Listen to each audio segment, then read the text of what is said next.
What makes a country move? Not just its people, not just its economy, its infrastructure. A road can connect a village to a city. A railway can connect a factory to a market. A port can connect India to the world. And a metro can transform the daily life of millions. Over the last decade, India has been building all of us this at extraordinary scale. But is India building enough? And can this infrastructure revolution become the foundation of Viksit Bharat 2047? It is a network, roads, railways, airports, ports, urban transport, waterways, and the logistic systems connecting everything together. PM Gati Shakti explicitly uses a multimodal framework covering roads, railways, airports, ports, mass transport, waterways, and logistic infrastructure. Start with the most visible transformation, India's roads. The national highway network has expanded dramatically from 91,287 kilometers in financial year 2014 to 1,46,572 kilometers by March 2026. That's an increase of roughly 61%. Official government figures report the same national highway expansion, while four-lane and above national highways increased from 18,371 kilometers in 2040 to 45,516 kilometers. But kilometers alone don't tell the whole story. The real economic question is how quickly can people and goods move? Imagine an Indian factory producing components for a global company. Every hour matters. If raw materials arrive late, production slows. If finished good takes longer to reach a port, export becomes less competitive. Infrastructure, therefore, isn't simply about convenience, it is about productivity. Better roads, lower travel time, faster logistics, more competitive industry. India's railway network is undergoing another transformation.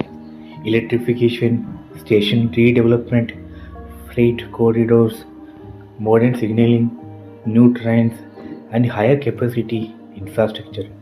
The rail network stood at 69,439 route kilometers in March 2025, while railway electrification reached 99.6% by July 2026, according to government data. Rail electrification, the goal isn't simply faster passenger travel. It is also moving huge volumes of freight efficiently across the country, and perhaps the most visible symbol of India's new railway era, Vande Bharat. As of April 2026, government data reported 162 Vande Bharat services, while financial year 2025-26 saw approximately 3.98 crore passenger journeys on the service. The Vande Bharat is more than a train.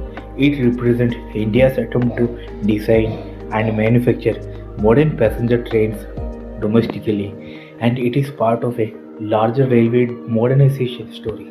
India is also building its first high-speed rail corridor. The Mumbai-Ahmedabad corridor spans 500 kilometers and is designed for speeds of up to 320 kilometers per hour. Government sources describe the corridor as under construction and not plans announced for additional high-speed rail corridors. But infrastructure isn't only about connecting cities. It is also about fixing the way cities move.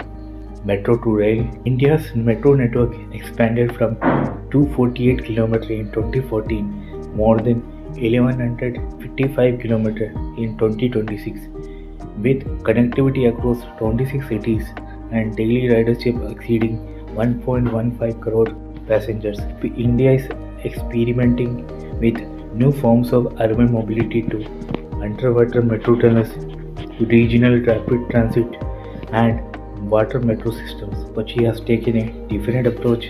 India's first water metro system connects parts of the city and its surrounding areas by waterways. Government infrastructure data identifies Kochi as India's first water metro with its first boat launched in December 2021. Now look upward. India has become one of the world's largest domestic aviation markets. The number of airports increased from 74 in 2014 to 164 in 2025. Indian airports handled around 412 million passengers in financial year 2025. These figures are reported in the Economic Survey 2025-26 as cited by the Government of India. And the next challenge is to make air connectivity reach even more regions. The modified UDAN scheme approved in 2026 has a 28,840 crore outlay and proposes developing 100 airports from existing unserved airstrips. But factories cannot export through highways alone, they need ports. India's maritime infrastructure is becoming increasingly important to its economic ambitions. Major ports cargo handling capacity nearly doubled from 873 million tons per annum in 2014 to 1,728 million tons per annum in 2026. Major ports handled 915.17 million tons of cargo in financial year 2025-26, and vessel turnaround time improved from 94 hours to 48.8 hours in 2025-2026. Now comes the part most people never see: logistics. Because infrastructure only becomes powerful when everything works together. India's PM Gati Shakti platform brings infrastructure planning across ministries and transforms modes into an integrated framework. As of June 2026, the GIS-based platform brought together more than 202 data layers across 58 ministries and departments. This is the bigger idea. Don't build infrastructure in isolation. Build a network. A highway. A highway should connect to a railway. The railway should connect to a port. The port should connect to an industrial zone. And the entire system should connect India to global markets. But India's infrastructure evolution faces difficult questions. Can projects be completed on time? Can infrastructure remain financially sustainable? Can cities grow without becoming unlivable?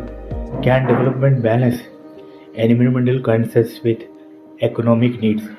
And most importantly, can infrastructure reach every part of India? Infrastructure isn't the final destination, it is a foundation. A better road can mean a farmer reaches a bigger market, a railway can connect a worker to a job, a port can help an Indian company export, a metro can give a city millions of productive hours, an airport can connect a smaller city to the world, and a modern logistics network can make Indian industry more competitive. Infrastructure turns distance into opportunity. Imagine India in 2047, a country where product can move from a factory to a port to a global customer faster and more efficiently, where a student from a smaller city can reach opportunity, where cities move billions of people every day, where villages, towns, and mega cities are connected into one economic network. This is a real infrastructure revolution, not concrete, not steel, not kilometers connectivity. Because a developed India cannot simply be richer India, it must be connected India. Jai Hind.